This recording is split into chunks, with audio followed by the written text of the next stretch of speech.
I stood frozen at my kitchen window, watching in shock as my sister-in-law, Amanda, destroyed the garden I had cared for over 5 years. She stomped on my special roses with her fancy boots and ripped out the wisteria vines that had been there for over 100 years. "This ugly garden has to go," she called out happily to someone I couldn't see. "Michael says a modern design will help sell the house faster." My hands shook as I gripped my phone, recording everything. The morning sun made every act of destruction clear as she tore through the plants, ripping out pieces of history. My name is Olivia, and at 35, I was watching my husband's sister destroy not just my garden, but my family's heritage. This 1880s Victorian home had belonged to my family for 4 generations. Every plant had a story. My great-grandmother had planted the roses. The herb garden followed designs from her old journals. The wisteria pergola had been the backdrop for generations of family weddings, including mine just 6 years ago. I had worked hard to restore the garden, even earning recognition from the local historical society. But now, Amanda was tearing it all apart, and I knew why. "This place will be worth more with a new look," she shouted. "We can put in a rock garden, maybe a fire pit. That's what buyers want." Then I heard my husband, Michael, "Just get it done fast, Amanda. I want the house ready to sell by next week." Of course he was in on it. 3 months ago, he told me he wanted a divorce. What he really meant was that he wanted to start over with his 25-year-old personal trainer. I had refused to sell the house. It had been in my family too long. Since then, Michael had been pushing me, complaining about maintenance and costs. When I still wouldn't agree, he moved out but kept his key. I should have changed the locks. A loud cracking sound snapped me back. Amanda was smashing the pergola with a crowbar. "Be careful," Michael warned. "We don't want injuries." I almost laughed. He cared about Amanda's safety, but not about destroying history. But I wasn't worried. I had planned ahead. 2 months ago, when Michael started talking about selling, I contacted the Historical Society. Thanks to my restoration work, the garden was already in their records, but I took it further. With their help, I got the house and garden protected as historical landmarks. That protection order was finalized last week. Michael and Amanda didn't know yet.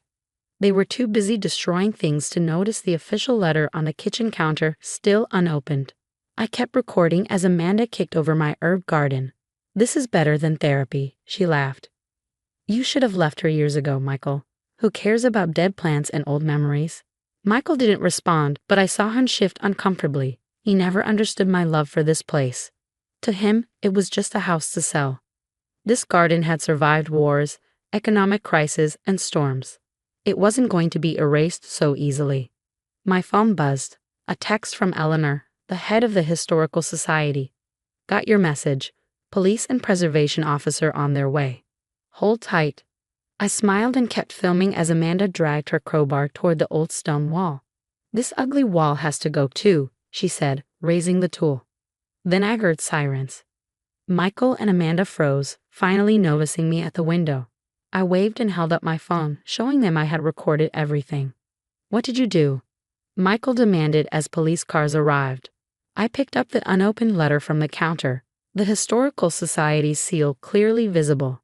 "I protected what's mine," I said calmly, stepping outside to greet the officers. Amanda's face, when she realized she had just destroyed a protected historical site on camera, was almost worth the pain of watching my garden get torn apart. Almost. The next few hours unfolded like a carefully choreographed dance. Police officers photographed the damage while the preservation official, Dr. Marcus Chen, documented every destroyed plant and structure. Amanda's crowbar was bagged as evidence, her designer boots now muddy and ruined as she stood sullenly by the patrol car. "This wisteria was over 100 years old," Dr. Chen said, examining the torn vines. "The variety isn't even available anymore. This is a significant loss to our historical botanical record." Michael paced by the gate, running his hands through his hair. "This is ridiculous," he protested. "It's just a garden. I'm a co-owner of this property. I have the right to make improvements." Actually, Eleanor from the Historical Society stepped forward. "You don't. This entire property, including the gardens, received protected status last week. Any alterations require approval from the Preservation Board." She held up a thick folder. "The documentation shows these gardens are a living museum of Victorian horticultural practices." I watched as the reality of their situation slowly dawned on my husband and his sister. The smug superiority that had fueled their destruction crumbled under the weight of official documentation and legal consequences. "You can't be serious," Amanda scoffed, but her voice wavered. "They're just plants." These just plants represent one of the best preserved examples of 19th century garden design in the state, Eleanor continued. Mrs. Harrison's restoration work has been featured in historical journals. The property's protected status means any willful destruction is a criminal offense. I saw Michael's face pale as a detective approached him. This wasn't going according to his plan. He'd expected to bully me into selling, clear the property, and walk away with a quick profit. Instead, he was facing criminal charges and hefty restoration fines. "The Historical Society will be pressing charges," Eleanor announced, her voice firm. "The documented damage to protected historical features is extensive. We'll need a full assessment to determine the restoration costs." Amanda burst into tears, her usual manipulation tactic. "I was just trying to help my brother. Olivia's being spiteful, trying to ruin our lives over some stupid flowers." But her tears held no power here. The preservation officer continued photographing the destruction, focusing on the damaged pergola and the heritage roses that had been trampled beyond recovery.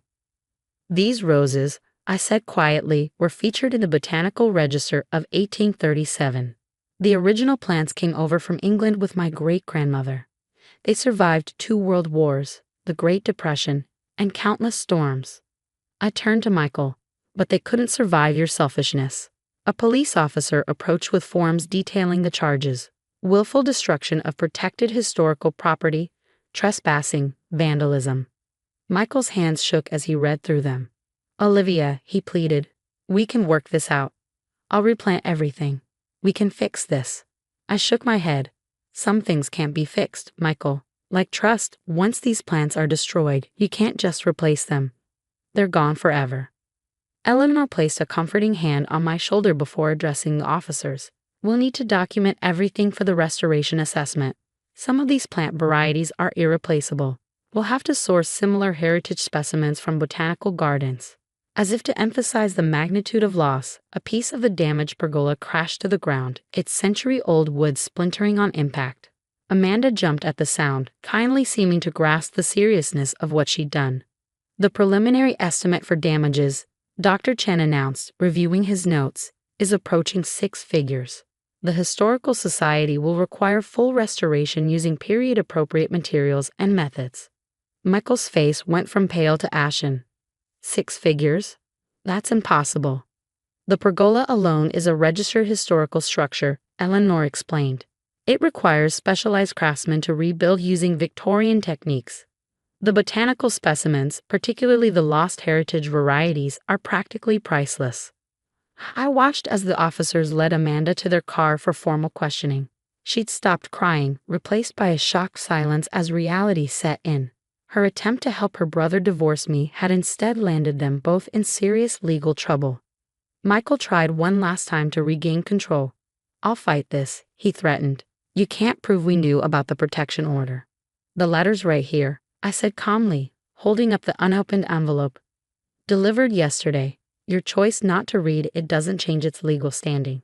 Besides," I gestured to my phone, "I have video of everything, including Amanda's comments about intentionally destroying the garden to force a sale." The detective took my phone as evidence, nodding as I described the morning's events. Each piece of documentation, from the Historical Society's records to my video, formed an airtight case against them. Standing in my devastated garden, surrounded by the destruction of my family's legacy, I felt strangely peaceful. Michael and Amanda had tried to erase my history, but in doing so, they'd only ensured their own downfall. 6 months after that devastating morning, I stood in my garden watching as restoration experts carefully replanted heritage rose specimens. The Historical Society had helped source them from botanical gardens across the country, each one chosen to match the destroyed varieties as closely as possible. The pergola had been masterfully rebuilt by a craftsman specializing in Victorian structures, using traditional techniques and materials. It wasn't the same one that had hosted a century of family celebrations, but it carried forward the same historical significance. Michael and Amanda's legal troubles piled up fast. Destroying protected historical property was a serious crime, and they were facing huge fines. The restoration costs, nearly $300,000, forced Michael to sell his investments and Amanda to take out a big loan. Their plan had backfired. Instead of making money, Michael was going bankrupt. His new girlfriend left as soon as the financial trouble started.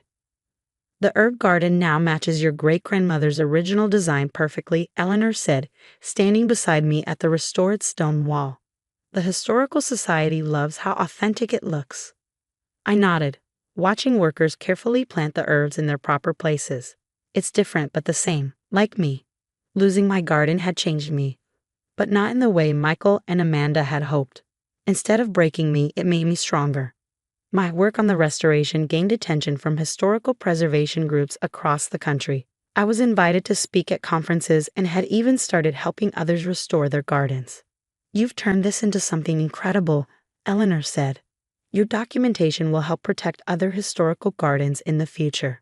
She was right. I had recorded every step of the process, creating a valuable resource for others.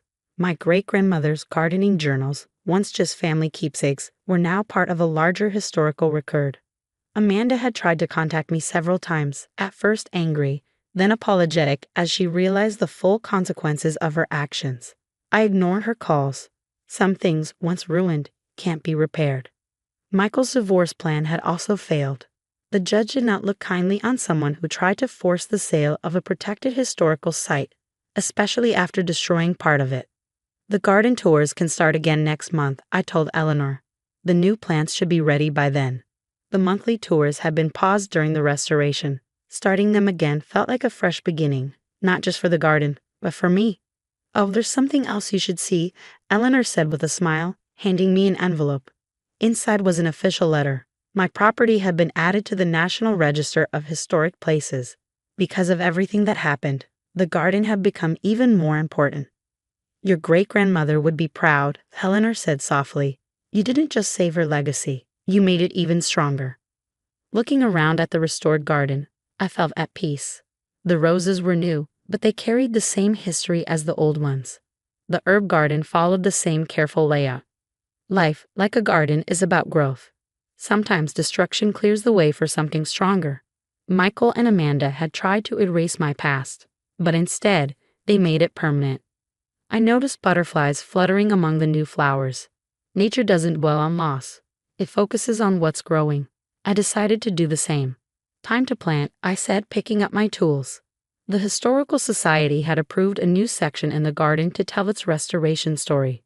Future visitors would learn not just about Victorian gardening, but about the importance of protecting history.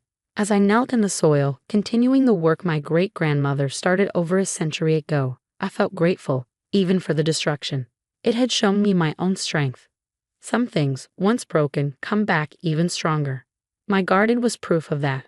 And so was I.